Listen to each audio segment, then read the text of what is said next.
Eh bien, je vous invite à prier.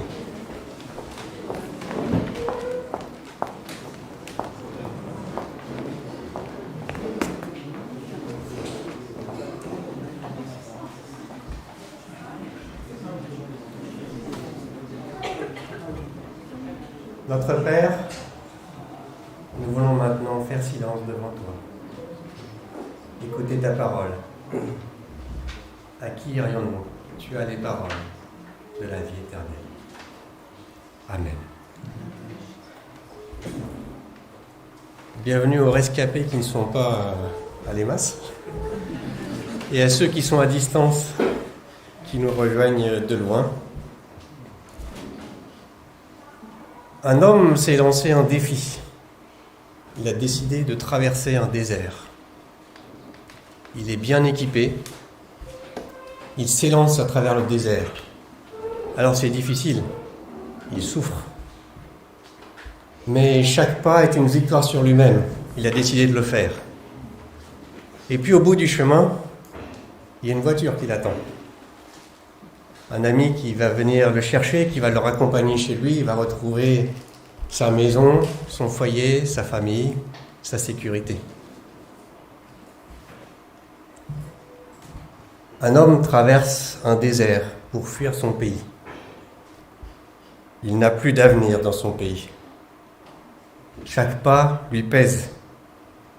Il n'a plus envie d'aller de l'avant parce qu'au bout du chemin, il n'y a rien. Ou du moins, il ne sait pas qu'est-ce qu'il y a. Plus de foyer, plus de famille, plus d'amis. Alors, il perd courage. La vision de l'épreuve que nous vivons en ce moment est différente selon l'avenir que l'on imagine. Chaque pas nous porte ou chaque pas nous pèse parce que nous manquons d'espoir. À la dépanne, à l'accueil, nous croisons beaucoup de monde. Et je suis étonné de ces personnes qui n'ont pas d'endroit où dormir. Ils vont de foyer en foyer. Parfois, ils doivent dormir dans la rue parce qu'ils n'ont pas trouvé quelque part. Et ces gens-là se trouvent mieux en France que dans leur pays, malgré cela. Parce qu'en France, ils peuvent s'imaginer un avenir, alors que dans leur pays, ils ne peuvent pas s'imaginer un avenir. Et c'est toute la différence. Alors en 2022, comme chaque année, il y a eu un sondage parmi les Français pour savoir quel était leur degré d'optimisme. Il faut savoir qu'un Français sur 4 est optimiste pour l'avenir en 2022. 60% des Français pensent que la France est en déclin. En cela, ils n'ont pas énormément progressé depuis le grand dernier sondage international qui avait interrogé un grand nombre de peuples autour de la Terre pour savoir qui était le plus optimiste et qui a permis à la France, aux Français, de se classer juste derrière les Afghans.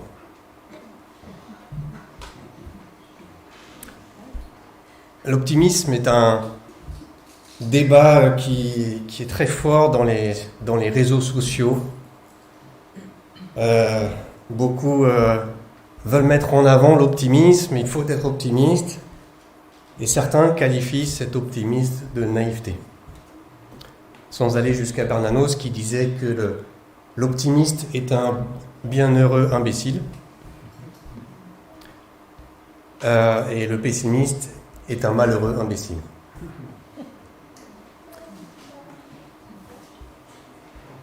Je vous propose maintenant une réflexion qui va bien au-delà de l'optimisme ou du pessimisme. Et je vous propose une première lecture dans le psaume 61.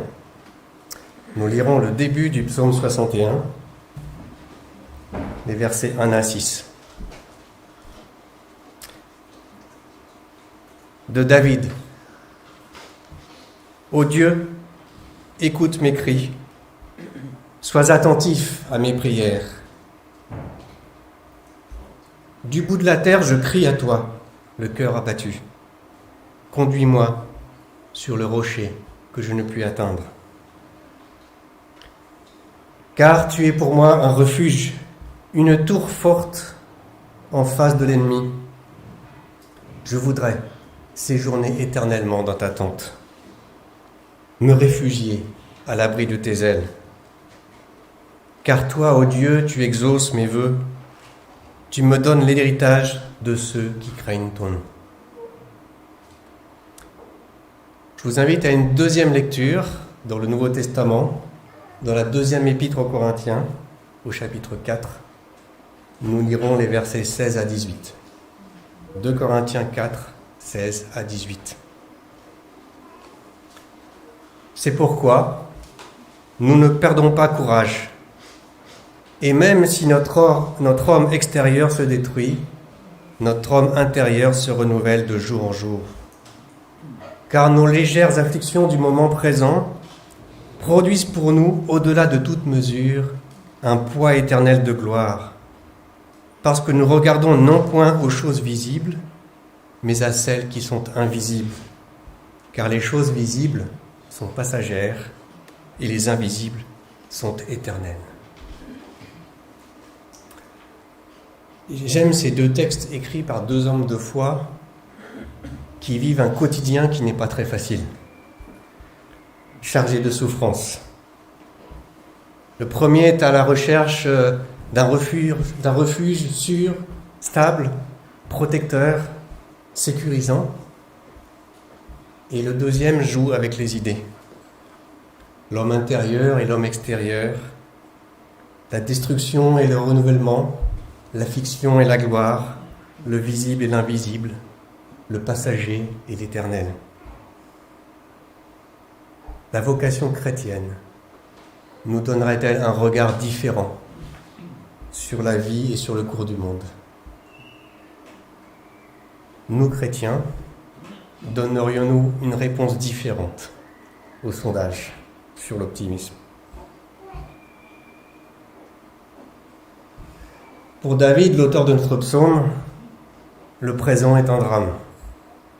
Objectivement, humainement parlant, l'avenir est plutôt sombre et incertain, semble-t-il, pour lui. Il commence avec des pleurs. « Écoute mes cris, sois attentif à mes prières. Mon cœur est abattu, je n'ai pas d'espoir, je n'arrive pas à atteindre un rocher pour me poser. » Il ne nous dit pas quelles sont les circonstances de l'écriture de ce psaume. Il le dit parfois, mais là il ne le dit pas. Était-ce quand il était encore jeune, il n'était pas encore roi, et il fuyait devant le roi Saül qui en voulait à sa vie parce qu'il était jaloux de lui? Ou était-ce dans cette épreuve quand il était déjà roi et qu'il était détrôné par son propre fils, Absalom? Et voilà David et quelques fidèles qui sont partis se cacher dans la forêt et qui étaient à portée d'armes de son ennemi. Si son ennemi avait été plus intelligent, il aurait pu le tuer là. Mais heureusement, il n'a pas été intelligent et il a permis à David d'avoir le temps, aux lueurs de l'aube, de se sauver et de passer le Jourdain pour essayer de se mettre en sécurité. David est seul contre tous, avec une poignée de fidèles.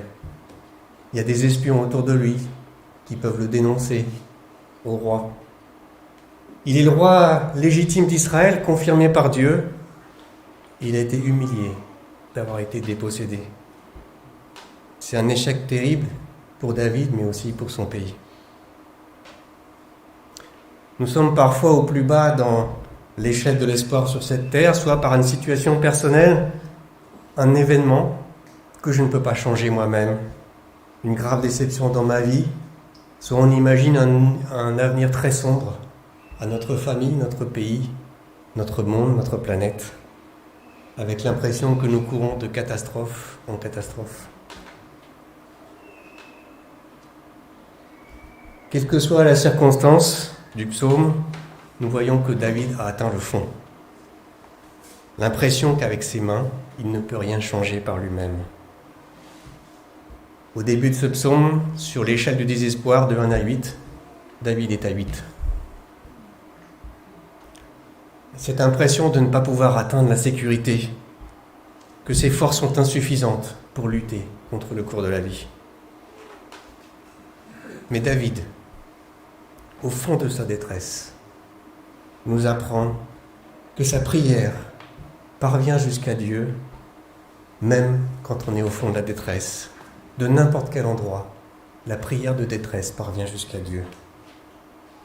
Et David a cette conviction. Il n'y a pas d'abîme assez profonde pour que notre prière de détresse ne puisse arriver jusqu'à Dieu. Pas de désespoir assez profond pour que notre prière de détresse puisse arriver jusqu'à Dieu. L'attention de Dieu est accessible de partout. Dieu n'est jamais distrait. On a parfois l'impression que Dieu est si loin qu'il n'entend pas notre détresse. Parfois je suis découragé, je n'ai plus la force de prier, je n'ai plus envie d'aller au culte. Pourtant, David a une certitude. Sa prière est entendue par Dieu. David sait que son salut est en Dieu. David sait que le salut de son pays est en Dieu. David sait que la seule justice est en Dieu. David sait que ce qu'il ne peut pas changer de ses propres mains, Dieu, lui, le pourra. David sait qu'il ne pourra pas faire le travail à la place de Dieu. David sait qu'il doit lâcher prise et s'en remettre à la puissance de Dieu. Lâcher prise. Combien de combats inutiles nous menons parfois avec la volonté de contrôler ce qui appartient à Dieu. Combien de combats inutiles à dire à Dieu ce qu'il doit faire et comment il doit le faire. Combien de combats inutiles qui n'acceptent pas nos limites. Dans mon jardin, il y a quelque temps, j'ai trouvé un oiseau qui s'était emmêlé les pattes dans un filet. Il avait dû faire plusieurs tours, il avait les deux pattes attachées ensemble, il était attaché au filet. Alors j'ai pris une paire de ciseaux et j'ai commencé par découper autour pour libérer l'oiseau, pour ensuite pouvoir lui libérer les deux pattes qui étaient attachées ensemble. Et à ce moment-là, il s'est débattu et il s'est sauvé. Il ne savait pas que j'étais le seul qui pouvait le sortir de là. Nous sommes parfois comme ça avec Dieu. Nous nous débattons au lieu de laisser Dieu faire ce qu'il a à faire. Dieu est l'aide dont j'ai besoin dans la détresse. Pour David, en Dieu est le rocher où il le fera monter. En Dieu se trouve la paix de l'âme, la stabilité, là où nos esprits sont agités, là où nos esprits tournent sans cesse. On ne peut pas bien vivre avec l'esprit agité. Dieu est source de sécurité, de stabilité. Comme il est dans le prophète Ésaïe, « Confiez-vous en l'Éternel à perpétuité, car l'Éternel est le rocher des siècles. Il ne chancelle pas devant l'ennemi. » Ou encore dans le psaume 18, « Car qui est Dieu si ce n'est l'Éternel, et qui est mon rocher si ce n'est notre Dieu?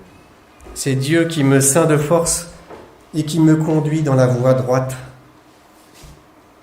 Il rend mes pieds semblables à ceux des biches et il me place sur les lieux élevés. » David dit que Dieu est la tour qui le protégera. Dans les Proverbes, il est dit que l'Éternel, le nom de l'Éternel est une tour forte. Le juste s'y réfugie et trouve la sécurité. Il y a, dit les Proverbes, des fausses tours où l'on cherche à se réfugier comme l'argent auprès de Dieu et la vraie sécurité. Et David dit que Dieu est son refuge à l'abri de ses ailes. C'est une image plusieurs fois utilisée dans les psaumes, l'image du nid où les oisillons sont à l'abri sous les ailes de l'oiseau. Dans le psaume 17, l'auteur va encore plus loin en disant à Dieu que je sois comme la prunelle de tes yeux. La protection de Dieu n'est pas seulement forte, elle est aussi attentive et aimante. Cette image qui réconforte face au danger. Nous savons bien que la vie n'est pas toujours belle, que le monde est parfois semé d'épreuves. Il ne s'agit pas de faire semblant d'être optimiste. Ce serait malsain. Il faut se réfugier à l'ombre des ailes du Tout-Puissant. Comme cet enfant qui a passé une mauvaise journée à l'école. À la sortie, il vient se réfugier dans les bras de ses parents.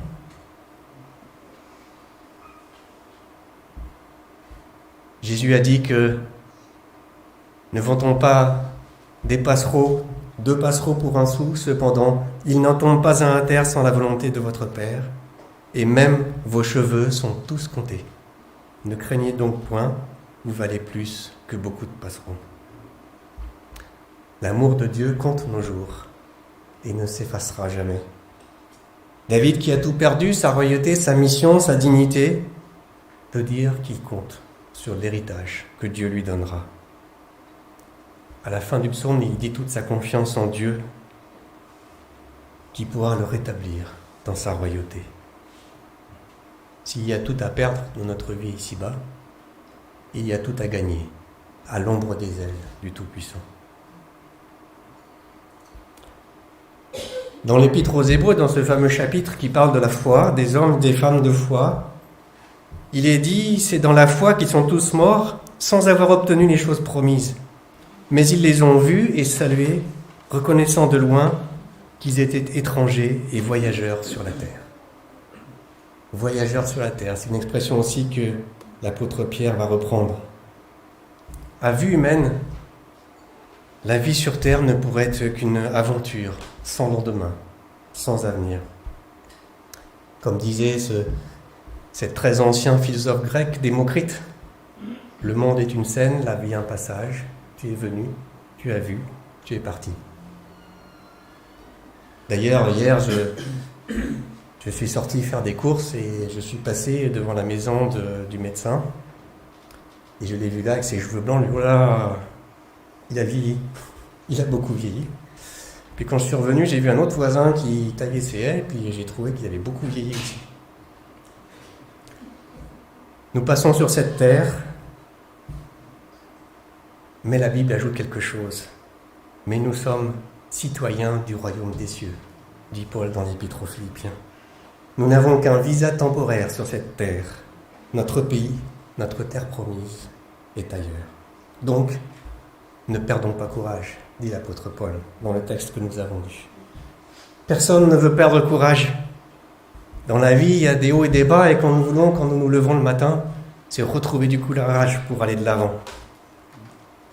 Et Paul nous donne quelques clés. Il nous dit la clé du courage, c'est votre homme intérieur qui se renouvelle de jour en jour.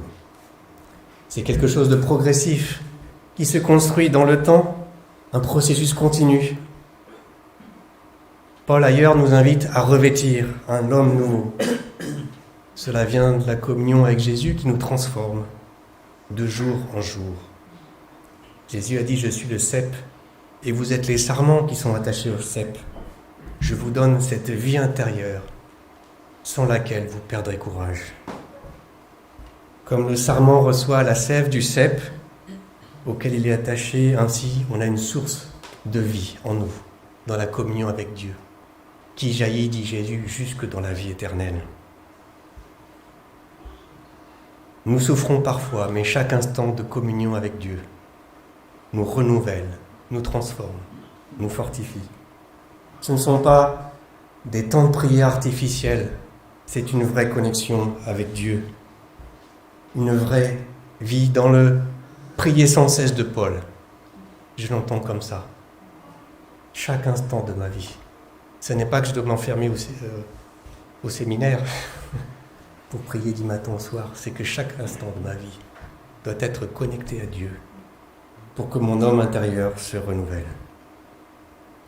Et Paul d'ajouter dans l'Épître aux Philippiens, ne vous inquiétez de rien, mais faites connaître sans cesse vos besoins à Dieu, et vous par des prières, des supplications, et la paix de Dieu, qui surpasse toute intelligence, gardera vos cœurs et vos pensées en Jésus-Christ. Alors, il y a beaucoup d'ennemis de renouvellement intérieur. Bien sûr, il y a le péché qui peut nous couper de la communion avec Dieu. Il y a le culte de l'argent, le culte du loisir. Aujourd'hui, il y a aussi ce que j'appelle l'infobésité. Nous sommes addicts à l'information. Cette addiction qui accapare nos esprits, nos mains. On a toujours besoin de reprendre son téléphone pour regarder la dernière information.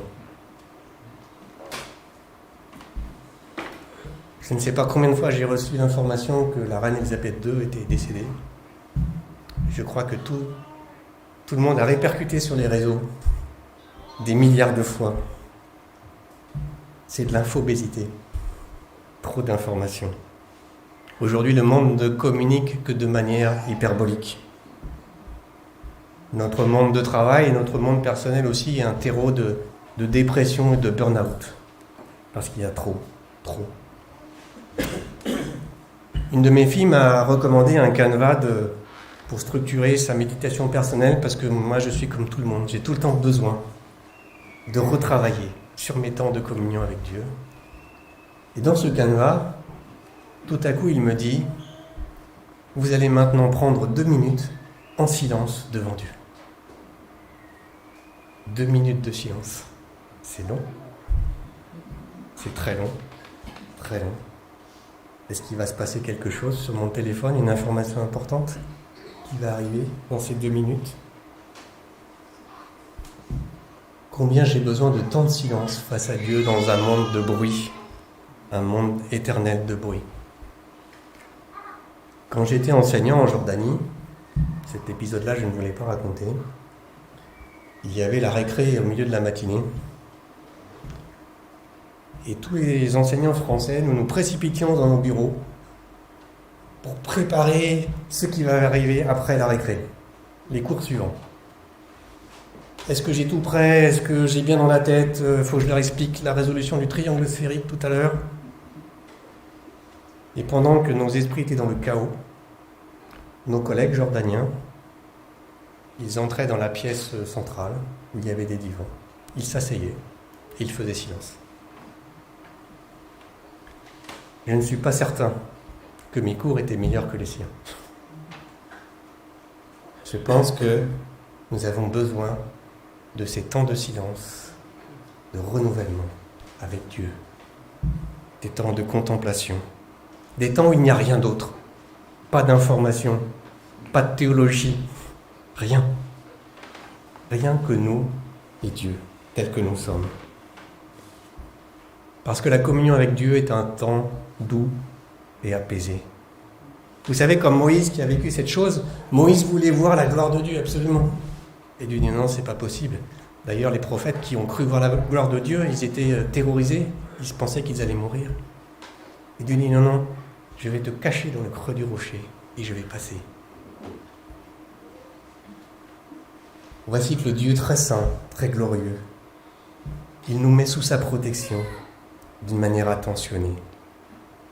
C'est ce que l'on peut sentir quand Dieu nous monte sur le rocher où nous ne pouvions pas monter pour être en stabilité. Quand Dieu nous met dans le refuge, où nous pouvons enfin souffler du chaos de la vie. Quand Dieu nous met dans une tour forte, où nous savons que nous sommes à l'abri de l'ennemi, qu'il n'aura pas la victoire finale. Ou quand nous sommes dans le nid, protégés sous les ailes attentives de Tout-Puissant. L'homme intérieur se renouvelle dans cette communion avec Dieu, qui est rendue possible par le sacrifice de Jésus sur la croix, qui nous permet, nous pécheurs, d'avoir accès à Dieu directement, rendue possible par le Saint-Esprit, qui met en nous les mots que nous n'aurions pas pour dialoguer avec Dieu. Alors ce renouvellement intérieur, il n'enlève pas nos souffrances. Nos souffrances au quotidien, on les a toujours, mais il nous aide à retrouver courage et à aller de l'avant. Comme pour les petits-enfants, il arrive que la maman ait un bisou magique. Il est tombé, il s'est fait une bosse. Maman va faire un bisou sur la bosse. Et alors, c'est terminé. Il a peut-être encore mal, mais il ne pense plus à sa bosse et il se sent sous la protection attentionnée de sa mère. Eh bien, c'est pareil. Dans notre vie, on aura toujours un peu mal, on aura toujours des problèmes, des difficultés. Mais nous sommes sous l'attention, la protection de Dieu. Paul dit que notre communion avec Dieu nous porte vers quelque chose de plus grand que nos souffrances du jour. Dans l'Épître aux Colossiens, il dit « Si donc vous êtes ressuscités avec Christ, cherchez les choses d'en haut où Christ est assis à la droite de Dieu. Attachez-vous aux choses d'en haut et non à celles qui sont sur la terre. Car vous êtes morts et votre vie est cachée avec Christ en Dieu. Quand Christ, votre vie, paraîtra, alors vous paraîtrez aussi avec lui dans la gloire. Votre vie est cachée avec Christ en Dieu. Dieu vous a caché dans le creux du rocher. La dimension de la vie chrétienne, c'est bien plus que le manger, le boire, la naissance, la jeunesse, le travail, la retraite. La vie est cachée avec Christ en Dieu. L'invisible, nous dit Paul, est plus important que le visible. Ce Dieu qu'on ne voit pas, nous reconnaissons avec certitude sa présence.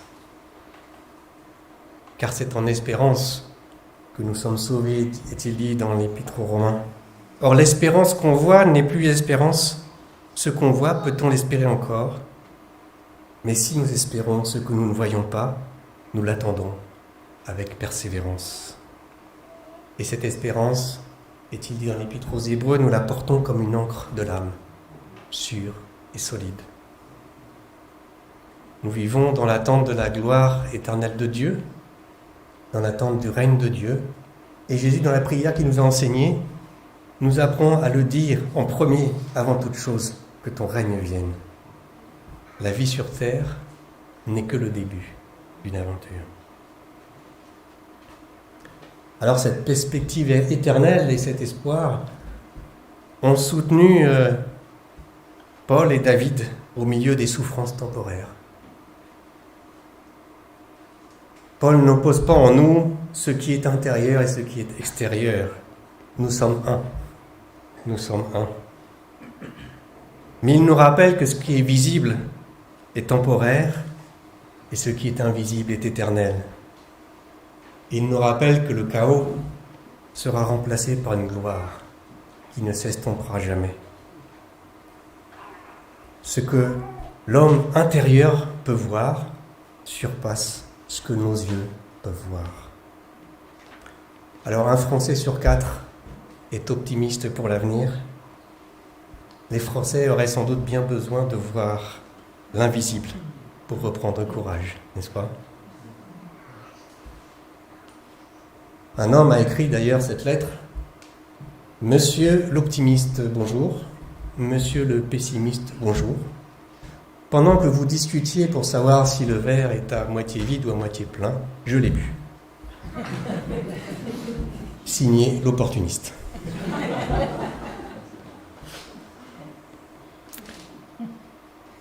Comment allez-vous? Je reformule ma question. Je sais que la vie sur Terre n'est pas facile et je connais la souffrance de beaucoup d'entre nous ici. Je voulais dire, comment va votre homme ou votre femme intérieure? C'est la question qui se pose à moi ce matin. Je sais que c'est la clé pour persévérer, pour aller au bout de la course que Dieu nous a donné à faire. Pour retrouver courage, mon homme intérieur doit se renouveler, seul ou avec l'aide d'un frère ou d'une sœur. Je vous invite à incliner vos têtes.